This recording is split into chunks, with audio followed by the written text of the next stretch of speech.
song, Kim Wilde and Checkered Love. And that's it.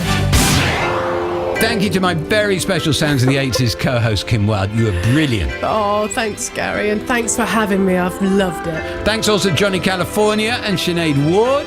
Sounds of the 80s with Gary Davis is a listen production for BBC Radio 2. I'll catch you all next week for breakfast and then back here next Saturday for more Sounds of the 80s. This is Radio 2 on the BBC Sounds app, on your smart speaker and on 88 to 91 FM. BBC News at 10 o'clock. This is Nikki Cardwell. Families are being told that more help is on the way to deal with the rising cost of living.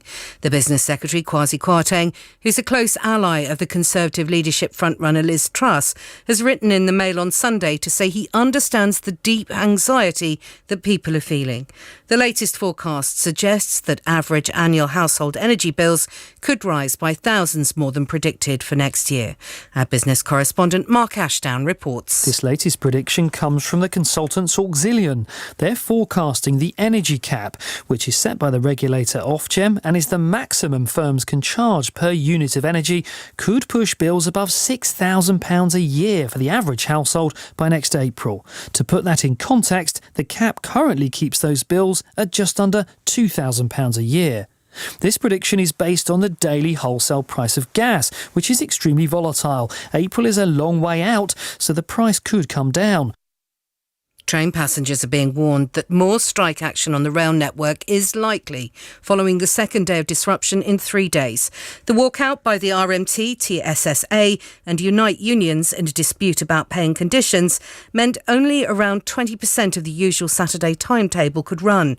Thomas Goodell is a flight attendant. He says he's been badly affected by the strikes. I've lost maybe £300 to £400 this month just on emergency hotel rooms alone, purely because I can't get home. But I'm actually blaming the train companies. They need to sit down with the unions and get this sorted, because people like me are really starting to struggle now, and it's really not fair on us. An exam board has apologised and says staff will be working throughout the weekend to make sure some students who still haven't received their BTEC results get them.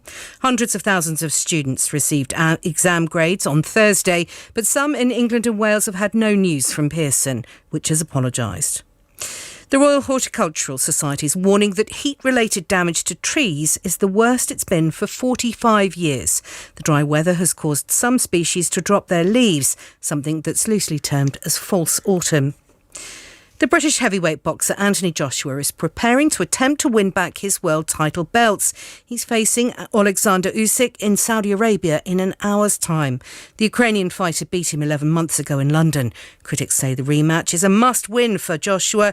The boxing commentator Steve Bunce says he's in a unique position. He's under the type of pressure now that he's never been put under. And I'm struggling to find a case, a piece in history, a fight in history, where a British fighter has been placed under so much pressure, including being named as the massive underdog. I don't think it's ever happened. I really don't. And the weather: scattered showers across northern England and parts of Wales and Scotland tonight. It'll be drier elsewhere. BBC News. I like big butts and I cannot lie. Hello. Hello, Clarice. BBC Sounds of the 90s.